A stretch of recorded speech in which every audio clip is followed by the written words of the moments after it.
Bienvenue dans notre maison d'édition, l'IA. Découvrez gratuitement des livres audio en français. Pour ne pas manquer nos prochaines vidéos, abonnez-vous à notre chaîne. Essai sur les données immédiates de la conscience, par Henri Bergson, lu par Liam Maloney.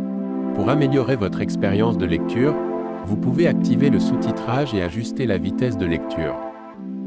Les expériences récentes de Blix, Goldscheider et Donaldson ont montré que ce ne sont pas les mêmes points de la surface du corps qui sentent le froid et la chaleur. La physiologie incline donc dès maintenant à établir entre les sensations de chaud et de froid une distinction de nature, et non plus de degré.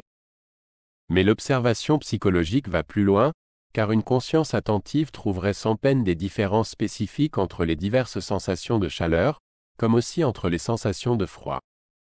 Une chaleur plus intense est réellement une chaleur autre. Nous la disons plus intense parce que nous avons 1000 fois éprouvé ce même changement quand nous nous rapprochions d'une source de chaleur, ou quand une plus grande surface de notre corps en était impressionnée. En outre, les sensations de chaleur et de froid deviennent bien vite affectives, et provoquent alors de notre part des réactions plus ou moins accentuées qui en mesurent la cause extérieure. Comment n'établirions-nous pas des différences quantitatives analogues entre les sensations qui correspondent à des puissances intermédiaires de cette cause? Nous n'insisterons pas davantage. Il appartient à chacun de s'interroger scrupuleusement sur ce point, en faisant table rase de tout ce que son expérience passée lui a appris sur la cause de sa sensation, en se plaçant face à face avec cette sensation elle-même. Le résultat de cet examen ne nous paraît pas douteux. On s'apercevra bien vite que la grandeur de la sensation représentative tient à ce qu'on mettait la cause dans les faits, et l'intensité de l'élément affectif à ce qu'on introduisait dans la sensation les mouvements de réaction plus ou moins importants qui continuent l'excitation extérieure. Nous solliciterons le même examen pour les sensations de pression et même de poids. Quand vous dites qu'une pression exercée sur votre main devient de plus en plus forte, voyez si vous ne vous représentez pas par là que le contact est devenu pression, puis douleur, et que cette douleur elle-même, après avoir passé par plusieurs phases, s'est irradiée dans la région environnante. Voyez encore, voyez surtout si vous ne faites pas intervenir l'effort antagoniste de plus en plus intense, c'est-à-dire de plus en plus étendu, que vous opposez à la pression extérieure.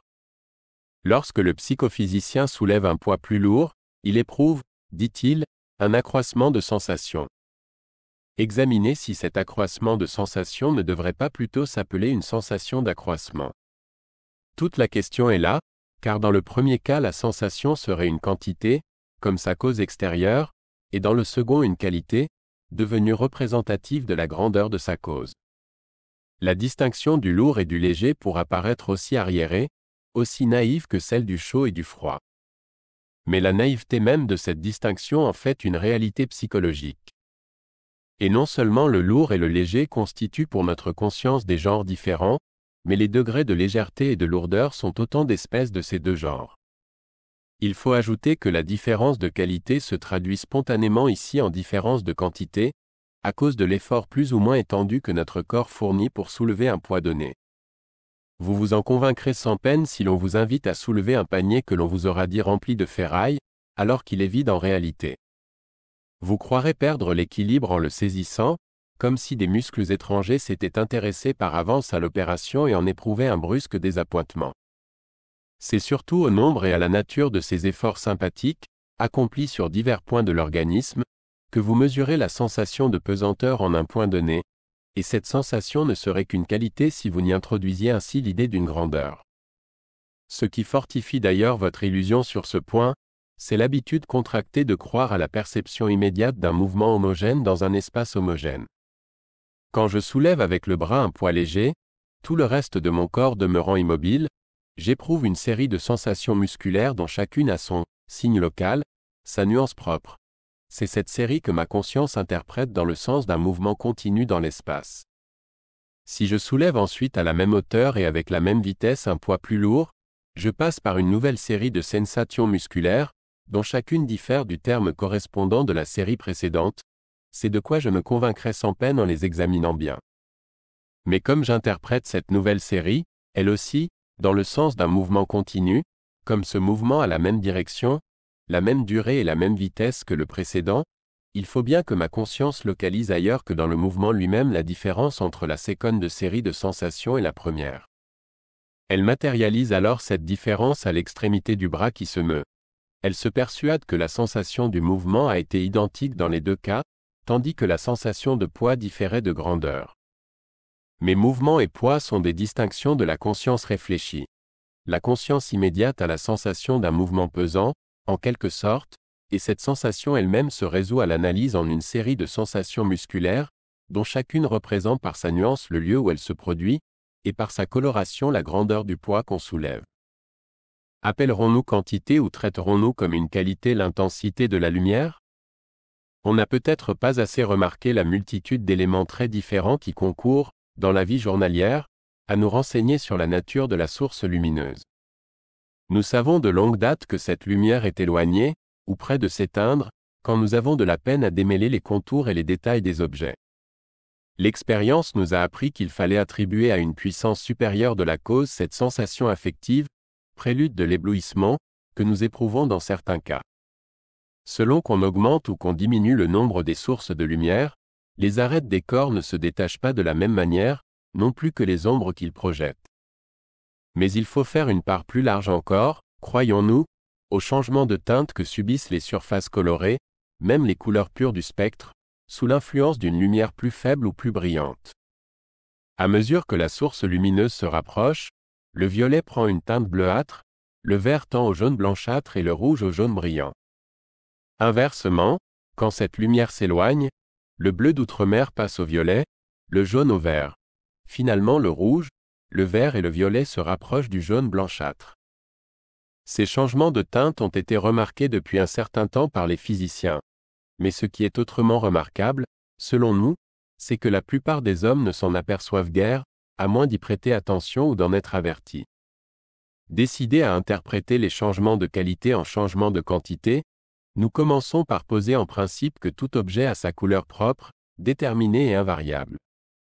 Et quand la teinte des objets se rapprochera du jaune ou du bleu, au lieu de dire que nous voyons leur couleur changer sous l'influence d'un accroissement ou d'une diminution d'éclairage, nous affirmerons que cette couleur reste la même, mais que notre sensation d'intensité lumineuse augmente ou diminue. Nous substituons donc encore à l'impression qualitative que notre conscience reçoit l'interprétation quantitative que notre entendement en donne. Helmholtz a signalé un phénomène d'interprétation du même genre, mais plus compliqué encore. Si l'on compose du blanc, dit-il, avec deux couleurs spectrales, et qu'on augmente ou diminue dans le même rapport les intensités des deux lumières chromatiques, de telle sorte que les proportions du mélange restent les mêmes, la couleur résultante reste la même, bien que le rapport d'intensité des sensations change notablement. Cela tient à ce que la lumière solaire, que nous considérons comme étant le blanc normal, pendant le jour, subit elle-même, quand l'inten SITE accent aigu lumineuse varie, des modifications analogues de sa nuance. Toutefois, si nous jugeons souvent des variations de la source lumineuse par les changements relatifs de teinte des objets qui nous entourent, il n'en est plus ainsi dans les cas simples, où un objet unique, une surface blanche par exemple, passe successivement par différents degrés de luminosité. Nous devons insister tout particulièrement sur ce dernier point. La physique nous parle en effet des degrés d'intensité lumineuse comme de quantités véritables. Ne les mesure-t-elle pas au photomètre? Le psychophysicien va plus loin encore. Il prétend que notre œil évalue lui-même les intensités de la lumière. Des expériences ont été tentées par M. Delboeuf d'abord, puis par M.M. Lehmann et Neglick, pour établir une formule psychophysique sur la mensuration directe de nos sensations lumineuses. Nous ne contesterons pas les résultats de ces expériences, non plus que la valeur des procédés photométriques, mais tout dépend de l'interprétation qu'on en donne. Considérez attentivement une feuille de papier éclairée par 4 bougies, par exemple, et faites éteindre successivement une, 2, 3 d'entre elles. Vous dites que la surface reste blanche et que son éclat diminue. Vous savez en effet qu'on vient d'éteindre une bougie, ou, si vous ne le savez pas, vous avez bien des fois noté un changement analogue dans l'aspect d'une surface blanche quand on diminuait l'éclairage. Mais faites abstraction de vos souvenirs et de vos habitudes de langage. Ce que vous avez aperçu réellement, ce n'est pas une diminution d'éclairage de la surface blanche, c'est une couche d'ombre passant sur cette surface au moment où s'éteignait la bougie. Cette ombre est une réalité pour votre conscience, comme la lumière elle-même. Si vous appeliez blanche la surface primitive dans tout son éclat, Il faudra donner un autre nom à ce que vous voyez, car c'est autre chose. Ce serait, si l'on pouvait parler ainsi, une nouvelle nuance du blanc. Faut-il maintenant tout dire? Nous avons été habitués par notre expérience passée, et aussi par les théories physiques, à considérer le noir comme une absence ou tout au moins comme un minimum de sensations lumineuses, et les nuances successives du gris comme des intensités décroissantes de la lumière blanche. Eh bien, le noir a autant de réalité pour notre conscience que le blanc, et les intensités décroissantes de la lumière blanche éclairant une surface donnée seraient pour une conscience non prévenue autant de nuances différentes, assez analogues aux diverses couleurs du spectre.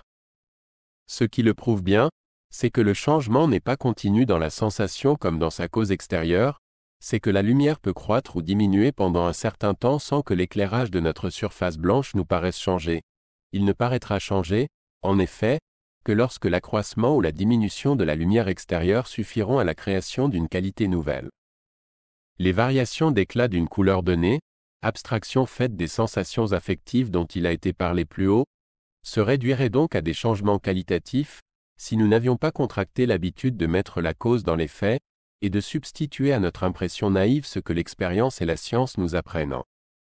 On en dirait autant des degrés de saturation. En effet, si les diverses intensités d'une couleur correspondent à autant de nuances différentes comprises entre cette couleur et le noir, les degrés de saturation sont comme des nuances intermédiaires entre cette même couleur et le blanc pur.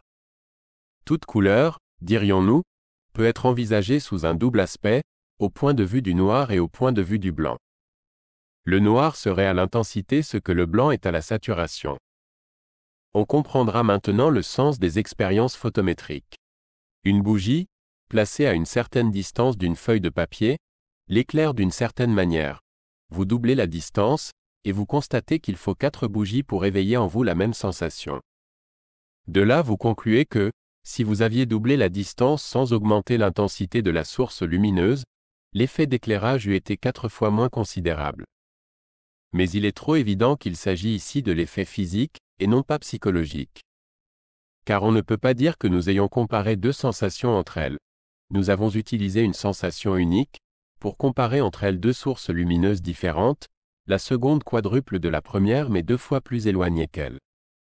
En un mot, le physicien ne fait jamais intervenir des sensations doubles ou triples les unes des autres, mais seulement des sensations identiques, destinées à servir d'intermédiaire entre 2 quantités physiques qu'on pourra alors égaler l'une à l'autre. La sensation lumineuse joue ici le rôle de ces inconnus auxiliaires que le mathématicien introduit dans ses calculs, et qui disparaissent du résultat final. Tout autre est l'objet du psychophysicien, c'est la sensation lumineuse elle-même qu'il étudie, et qu'il prétend mesurer.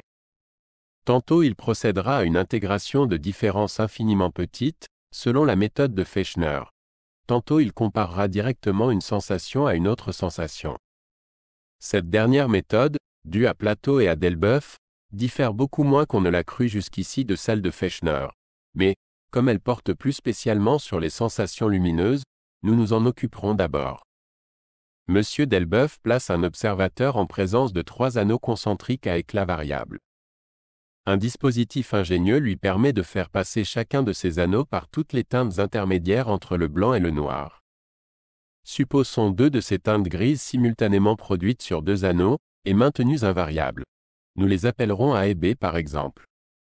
Monsieur Delboeuf fait varier l'éclat C du 3e anneau, et demande à l'observateur de lui dire si, à un moment donné, la teinte grise B lui paraît également éloignée des 2 autres. Un moment arrive, en effet, où celui-ci déclare le contraste AB égal au contraste BC. De telle sorte qu'on pourrait construire, selon Monsieur Delboeuf, une échelle d'intensité lumineuse où l'on passerait de chaque sensation à la suivante par contrastes sensibles égaux. Nos sensations se mesureraient ainsi les unes par les autres. Nous ne suivrons pas Monsieur Delboeuf dans les conclusions qu'il a tirées de ces remarquables expériences. La question essentielle, la question unique, selon nous, est de savoir si un contraste AB, formé des éléments A et B, est réellement égal à un contraste BC, composé différemment. Le jour où l'on aurait établi que 2 sensations peuvent être égales sans être identiques, la psychophysique serait fondée. Mais c'est cette égalité qui nous paraît contestable. Il est facile d'expliquer, en effet, comment une sensation d'intensité lumineuse peut être dite à égale distance de 2 autres. Supposons un instant que, depuis notre naissance, les variations d'intensité d'une source lumineuse se fussent traduites à notre conscience par la perception successive des diverses couleurs du spectre.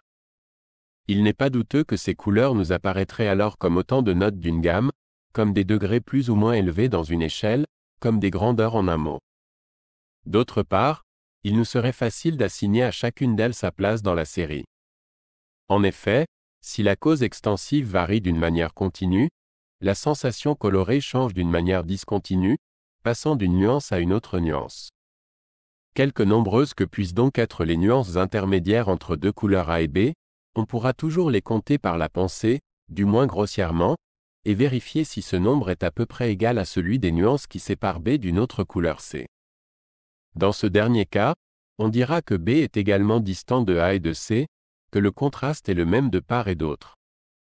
Mais ce ne sera toujours là qu'une interprétation commode, car bien que le nombre des nuances intermédiaires soit égal des deux côtés, bien que l'on passe de l'une à l'autre par des sauts brusques, nous ne savons pas si ces sauts sont des grandeurs, ni des grandeurs égales.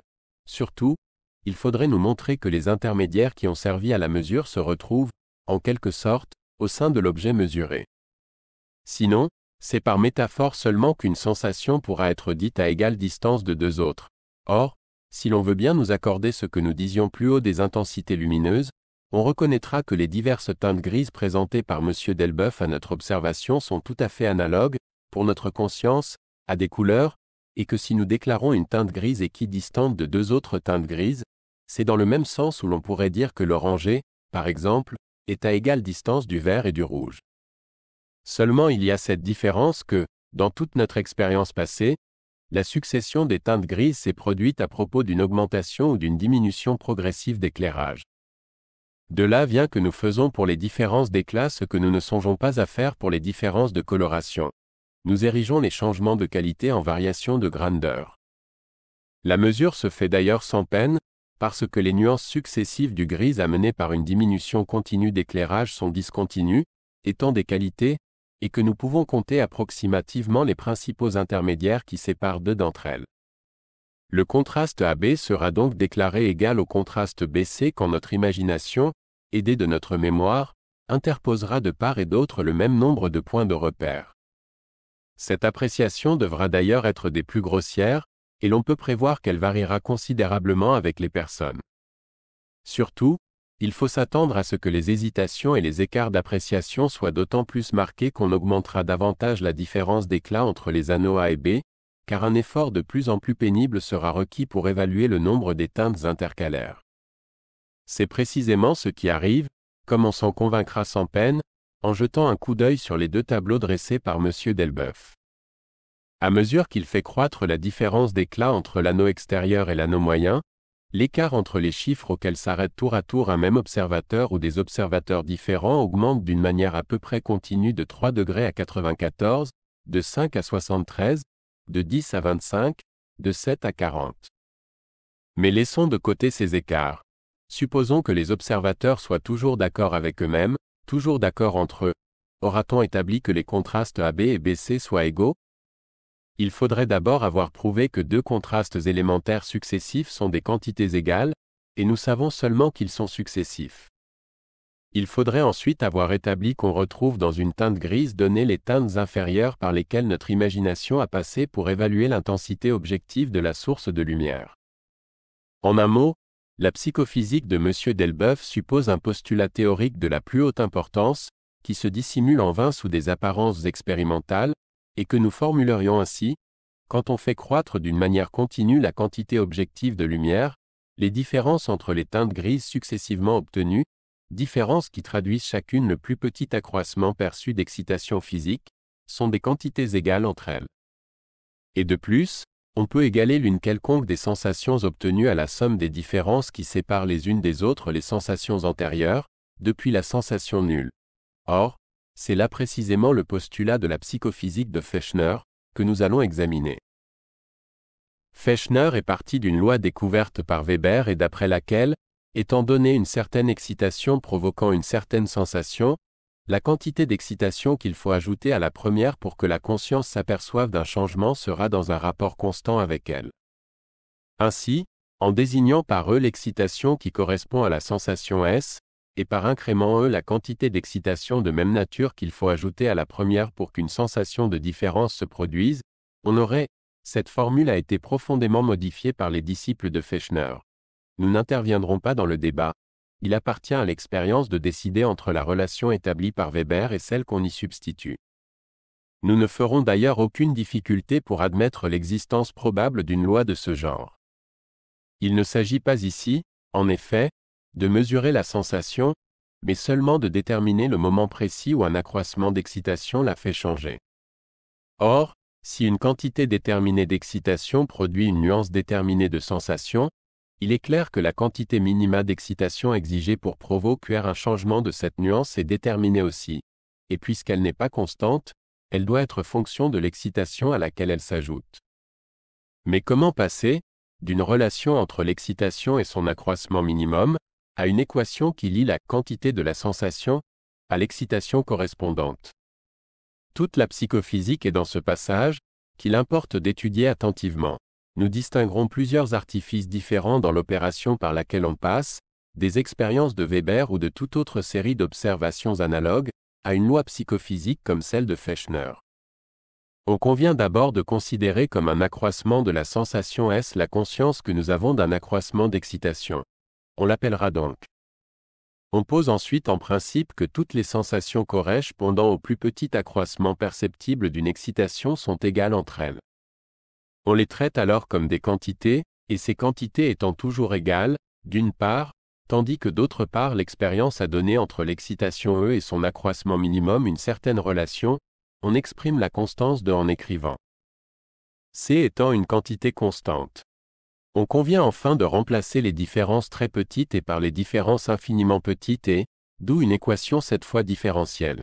Il ne restera plus alors qu'à intégrer les deux membres pour obtenir la relation cherchée, et l'on passera ainsi d'une loi vérifiée, où l'apparition de la sensation était seule en cause, à une loi invérifiable, qui en donne la mesure. Sans entrer dans une discussion approfondie de cette ingénieuse opération, montrons en quelques mots comment Fechner a saisi la véritable difficulté du problème, comment il a essayé de la surmonter, et où réside, selon nous, le vice de son raisonnement.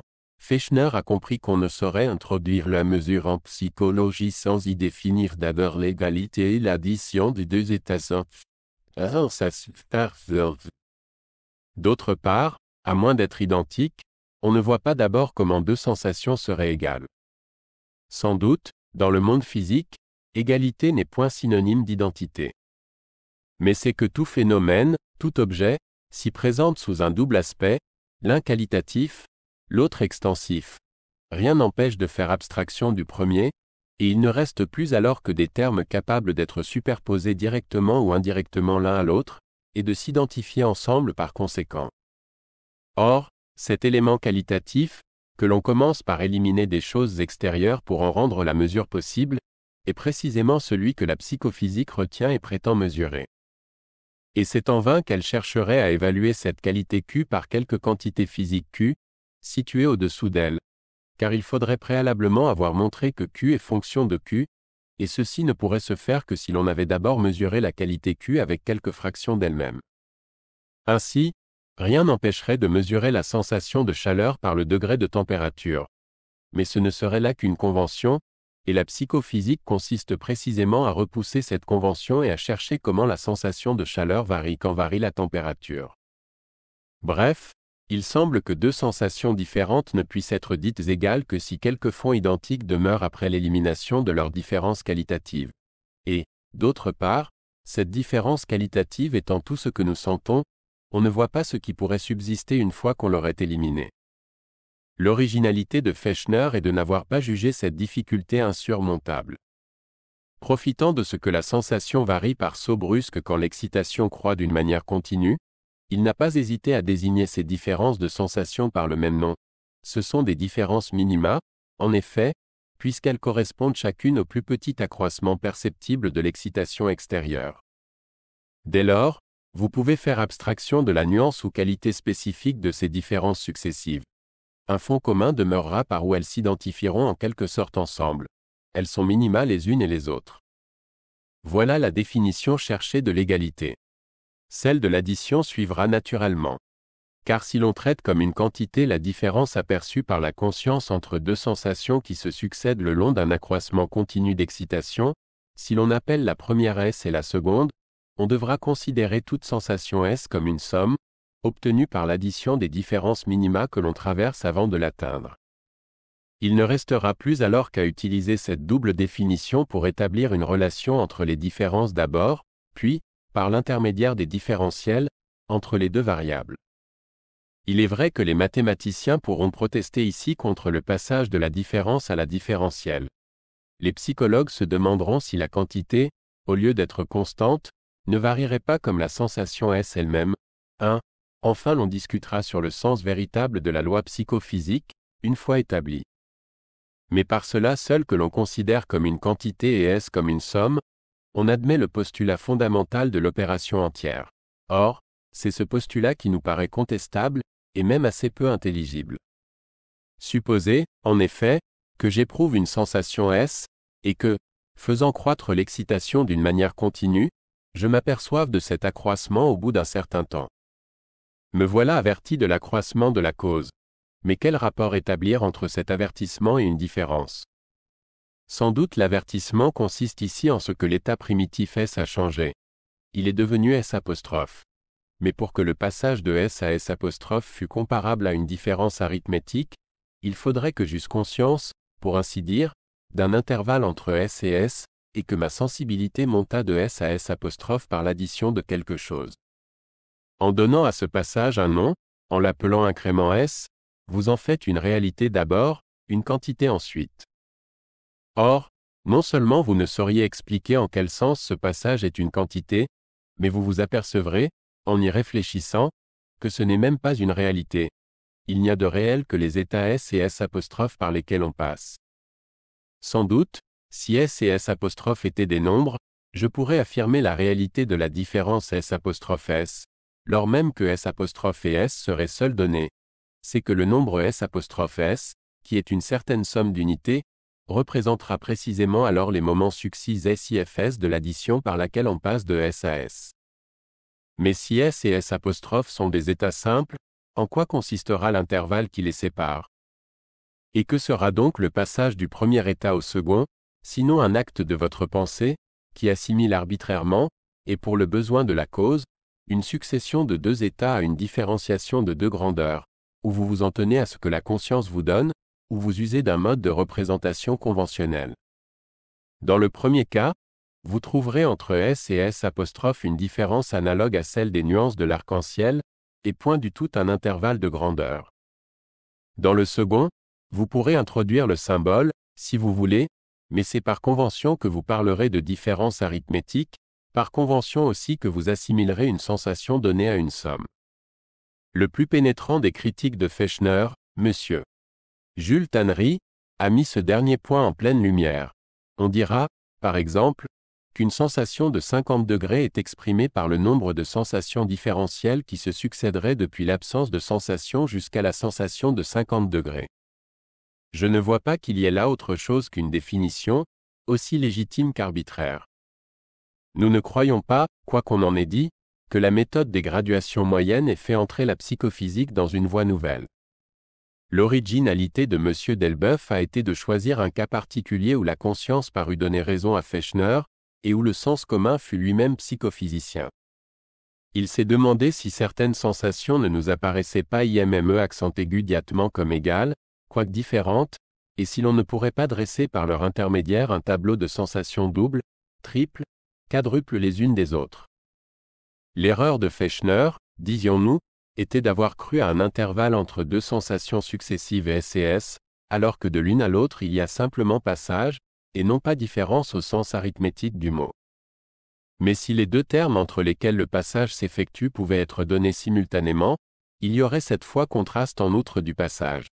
Et quoique le contraste ne soit pas encore une différence arithmétique, il y ressemble par un certain côté.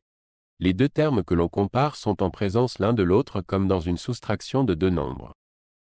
Supposez maintenant que ces sensations soient de même nature, et que constamment, dans notre expérience passée, nous ayons assisté à leur défilé, pour ainsi dire, pendant que l'excitation physique croissait d'une manière continue. il est infiniment probable que nous mettrons la cause dans l'effet, et que l'idée de contraste viendra se fondre dans celle de différence arithmétique. Comme, d'autre part, nous aurons remarqué que la sensation changeait brusquement tandis que le progrès de l'excitation était continu, nous évaluerons sans doute la distance entre deux sensations données par le nombre, grossièrement reconstitué, de ces sauts brusques, ou tout au moins des sensations intermédiaires qui nous servent le plus ordinairement de jalon. En résumé, le contraste nous apparaîtra comme une différence, l'excitation comme une quantité, le saut brusque comme un élément d'égalité. Combinant ces trois facteurs ensemble, nous aboutirons à l'idée de différences quantitatives égales. Or, nulle part ces conditions ne sont aussi bien réalisées que lorsque des surfaces de même couleur, plus ou moins éclairées, se présentent à nous simultanément. Non seulement il y a ici contraste entre sensations analogues, mais ces sensations correspondent à une cause dont l'influence nous a toujours paru étroitement liée à sa distance. Et comme cette distance peut varier d'une manière continue, nous avons dû noter, dans notre expérience passée, une innombrable multitude de nuances de sensations se succédant le long d'un accroissement continu de la cause. Nous pourrons donc dire que le contraste d'une première teinte grise avec une seconde, par exemple, nous paraît à peu près égal au contraste de la seconde avec une troisième, et si l'on définit deux sensations égales en disant que ce sont des sensations qu'un raisonnement plus ou moins confus interprète comme telles, on aboutira, en effet, à une loi comme celle que propose M. Delboeuf. Mais il ne faudra pas oublier que la conscience a passé par les mêmes intermédiaires que le psychophysicien, et que son jugement vaut ici ce que vaut la psychophysique. C'est une interprétation symbolique de la qualité en quantité, une évaluation plus ou moins grossière du nombre des sensations qui se pourraient intercaler entre deux sensations données. La différence n'est donc pas aussi considérable qu'on le croit entre la méthode des modifications minima et celle des graduations moyennes, entre la psychophysique de Fechner et celle de M. Delboeuf. La première aboutit à une mesure conventionnelle de la sensation. La seconde en appelle au sens commun dans les cas particuliers où il adopte une convention analogue. Bref, toute psychophysique est condamnée par son origine même à tourner dans un cercle vicieux, car le postulat théorique sur lequel elle repose la condamne à une vérification expérimentale, et elle ne peut être vérifiée expérimentalement que si l'on admet d'abord son postulat. C'est qu'il n'y a pas de point de contact entre l'inétendu et l'étendu, entre la qualité et la quantité. On peut interpréter l'une par l'autre, ériger l'une en équivalent de l'autre, mais, tôt ou tard, au commencement ou à la fin, il faudra reconnaître le caractère conventionnel de cette assimilation. À vrai dire, la psychophysique n'a fait que formuler avec précision et pousser à ses conséquences extrêmes une conception familière au sens commun. Comme nous parlons plutôt que nous ne pensons, comme aussi les objets extérieurs, qui sont du domaine commun, ont plus d'importance pour nous que les états subjectifs par lesquels nous passons, nous avons tout intérêt à objectiver ces états en y introduisant, dans la plus large mesure possible, la représentation de leur cause extérieure. Et plus nos connaissances s'accroissant, plus nous apercevons l'extensif derrière l'intensif et la quantité derrière la qualité, plus aussi nous tendons à mettre le premier terme dans le second, et à traiter nos sensations comme des grandeurs. La physique, dont le rôle est précisément de soumettre au calcul la cause extérieure de nos états internes, se préoccupe le moins possible de ces états eux-mêmes, sans cesse, et de parti pris, elle les confond avec leur cause. Elle encourage donc et exagère même sur ce point l'illusion du sens commun. Le moment devait fatalement arriver où, familiarisé avec cette confusion de la qualité avec la quantité et de la sensation avec l'excitation, la science chercherait à mesurer l'une comme elle mesure l'autre. Tel a été l'objet de la psychophysique. À cette tentative, Hardy Fechner était encouragé par ses adversaires eux-mêmes, par les philosophes qui parlent de grandeurs intensives tout en déclarant les états psychiques réfractaires à la mesure.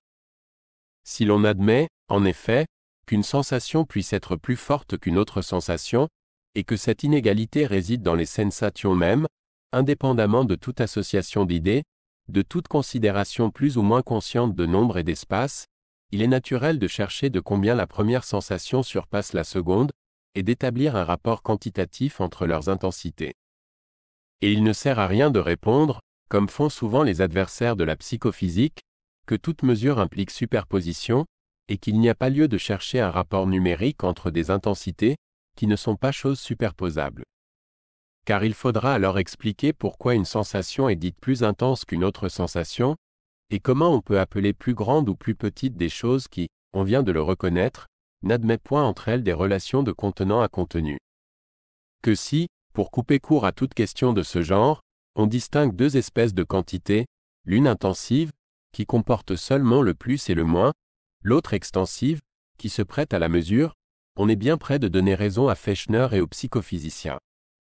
Car, dès qu'une chose est reconnue susceptible de grandir et de diminuer, il semble naturel de chercher de combien elle diminue, de combien elle grandit. Et parce qu'une mesure de ce genre ne paraît pas directement possible, il ne s'ensuit pas que la science n'y puisse réussir par quelque procédé indirect, soit par une intégration d'éléments infiniment petits, comme le propose Fechner, soit par tout autre moyen détourné. Ou bien donc la sensation est qualité pure, ou, si c'est une grandeur, on doit chercher à la mesurer. Pour résumer ce qui précède, nous dirons que la notion d'intensité se présente sous un double aspect, selon qu'on étudie les états de conscience représentatifs d'une cause extérieure, ou ceux qui se suffisent à eux-mêmes.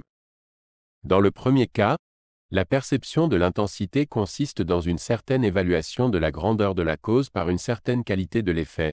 C'est, comme diraient les Écossais, une perception acquise. Dans le second, nous appelons intensité la multiplicité plus ou moins considérable de faits psychiques ou simples que nous devinons au sein de l'état fondamental. Ce n'est plus une perception acquise, mais une perception confuse. D'ailleurs, ces deux sens du mot se pénètrent le plus souvent, parce que les faits plus simples qu'une émotion ou qu'un effort enveloppe sont généralement représentatifs, et que la plupart des états représentatifs, étant affectifs en même temps, embrassent eux-mêmes une multiplicité de faits psychiques élémentaires. L'idée d'intensité accent aigu est donc située au point de jonction de deux courants, dont l'un nous apporte du dehors l'idée de grandeur extensive, et dont l'autre est allé chercher dans les profondeurs de la conscience, pour l'amener à la surface, l'image d'une multiplicité interne. Reste à savoir en quoi cette dernière image consiste, si elle se confond avec celle du nombre, ou si elle en diffère radicalement. Dans le chapitre qui va suivre, nous ne considérerons plus les états de conscience isolément les uns des autres, mais dans leur multiplicité concrète, en tant qu'ils se déroulent dans la pure durée. Et de même que nous nous sommes demandé ce que serait l'intensité d'une sensation représentative si nous n'y introduisions l'idée de sa cause, ainsi nous devrons rechercher maintenant ce que devient la multiplicité de nos états internes, quelle forme affecte la durée, quand on fait abstraction de l'espace où elle se développe. Cette seconde question est autrement importante que la première. Car si la confusion de la qualité avec la quantité se limitait à chacun des faits de conscience pris isolément, elle créerait des obscurités, comme nous venons de le voir, plutôt que des problèmes. Mais en envahissant la série de nos états psychologiques, en introduisant l'espace dans notre conception de la durée, elle corrompt, à leur source même, nos représentations du changement extérieur et du changement interne, du mouvement et de la liberté. De là les sophismes de l'école d'Élée, de là le problème du libre arbitre. Nous insisterons plutôt sur le second point, mais au lieu de chercher à résoudre la question, nous montrerons l'illusion de ceux qui la posent. Cliquez sur I, en haut à droite de votre écran pour choisir le livre audio que vous aimeriez découvrir. Si cette vidéo vous a plu, vous pouvez mettre un « j'aime » et la partager à vos amis.